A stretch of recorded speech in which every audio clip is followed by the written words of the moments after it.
बिंदास हरियाणा के खास कार्यक्रम किसका होगा ऐलनाबाद में। हमारे साथ इन्हें नेता अर्जुन सिंह चौटाला है। चौटाला साहब, जिस प्रकार अभय सिंह चौटाला को चौथी बार फिर से जो है मैदान में उतारा है, क्या कुछ कहेंगे, कैसी तैयारियां हैं? तैयारी तो जी हमारी 27 जनवरी से है जी। क्योंकि जिस दिन चौधरी अभय सिंह जी ने इस्तीफा दिया था, ऐलनाबाद के सभी किसानों की एक साथ आवाज़ आई थी कि भाई आपने ये इस्तीफा किसानों के लिए तो दिया है, पर इस लड़ाई को सिर्फ इस्तीफे तक नहीं रखना है, इस लड़ाई को आपने आगे ले जाने का काम करना है। और दोबारा विधायक के रूप में हम आप ही को देखना चाहते हैं और किसी को नहीं देखना चाहते।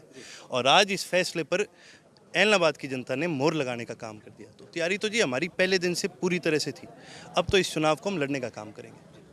चौटाला साहब, जिस प्रकार आप जो है इस्तीफे को किसानों के हितैषी के रूप में बता रहे हैं कि किसान हितैषी हम, लेकिन अगर विपक्ष की बात करें, विपक्ष तो ये कह रहे हैं कि जिस प्रकार अभय सिंह चौटाला ने किसानों के लिए इस्तीफा दिया तो ये परिस्थितियां तो बदली नहीं है, तो नैतिकता के आधार पर अभय सिंह को तो चुनाव लड़ना नहीं चाहिए। इनसे एक चीज़ पूछो विपक्ष से कि किसान तुमसे इस्तीफा मांगने आए थे कि नहीं आए थे? ठोक के क्या करते थे, हम किसानों के साथ है, फिर क्यों नहीं दिया? और अगर सारे जिस प्रकार चौधरी अभय सिंह जी ने दिया, अगर सारे उनके साथ साथ दे देते तो ये सरकार रहती नहीं रहती, दोबारा चुनाव होते ही होते। तो फिर बदलाव ज़्यादा बड़ा ये विपक्ष लेके आए या चौधरी अभय सिंह जी लेके आए? और अगर विपक्ष की इतनी ही नीयत होती किसानों के प्रति, इनके पार्टी के सीनियर लीडर क्यों नहीं आए बॉर्डर पर? विपक्ष बात करती है, विपक्ष कहती है कि भाई हमने तो वो भी करा था, नो कॉन्फिडेंस मोशन लाना था, क्यों? बीजेपी की सरकार गिरा के गठजोड़ करके तुम अपनी सरकार बना लो। इनकी नीयत तो यही थी। सच्ची नीयत होती तो फील्ड में क्यों नहीं दिख रहे? पिछले 2 साल से विपक्ष क्यों नहीं गांव-गांव घूम रहा? पिछले 2 साल में कांग्रेस की हरियाणा प्रदेश में एक भी रैली नहीं हुई, क्यों नहीं हुई? पिछले 2 साल में इनका लीडर कोई भी किसी भी गांव में दौरे पर नहीं गया।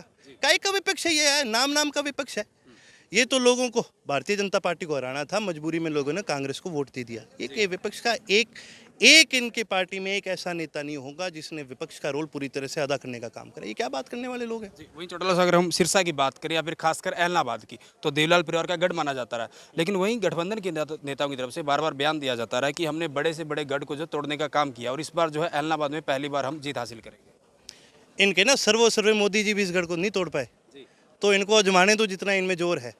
मैं तो कहता हूँ जी खुली हमारी तरफ से छूट है, आओ जे गाँव वाले आपको गाँव में बढ़न देंगे तो बढ़ जाओ, और जे आपके दम है इतना और आपका अगर संगठन आपको सही लगता है तो तोड़ दो इस गढ़ ने।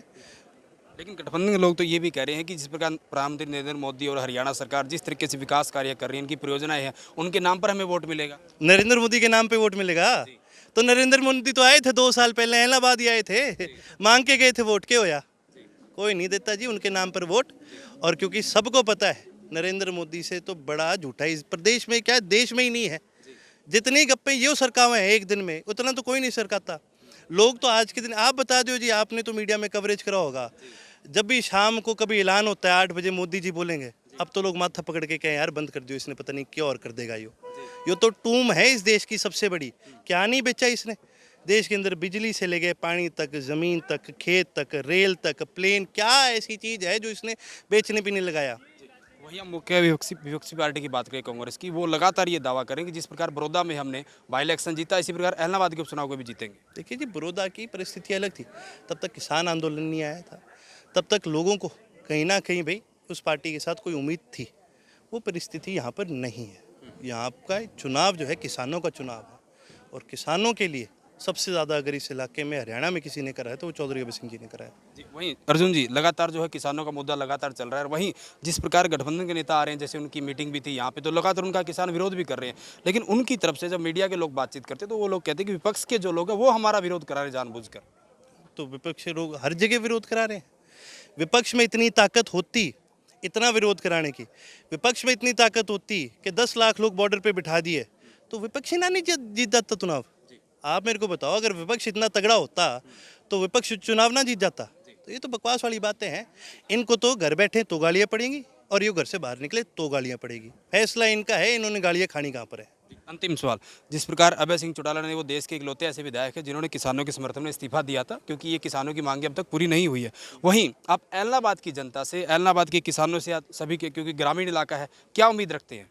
देखिए जी, आप ऐलनाबाद के किसानों से ही पूछें, और आप अब सर्वे तो करेंगे, ये चीज़ का भी जवाब आपको हर गांव में, हर गली में आपको इस चीज़ का जवाब मिल जाएगा। आज भी यहाँ पर लोगों ने एक तरफा फैसला करा है कि भाई हम चौधरी अभय सिंह को जिताना चाहते हैं। बिल्कुल, तो ये थे इनेलो के युवा नेता अर्जुन सिंह चौटाला जिन्हें साफ साफ दावा किया कि इस बार हर हाल में जो है वो इनेलो का उम्मीदवार जो है अभय सिंह चौटाला को जिताकर यहाँ के लोग जो हैं वो चंडीगढ़ भेजने का काम करेंगे। हालांकि आने वाले नतीजे बताएंगे, 2 नवंबर को पता लगेगा कि आखिर इलाहाबाद की जनता किसके सिर पर विधायक का ताज सजाकर जो है वो चंडीगढ़ भेजने का काम करेगी। वीडियो जर्नलिस्ट संदीप कुमार के साथ सुरेंद्र नैन, बिंदास हरियाणा।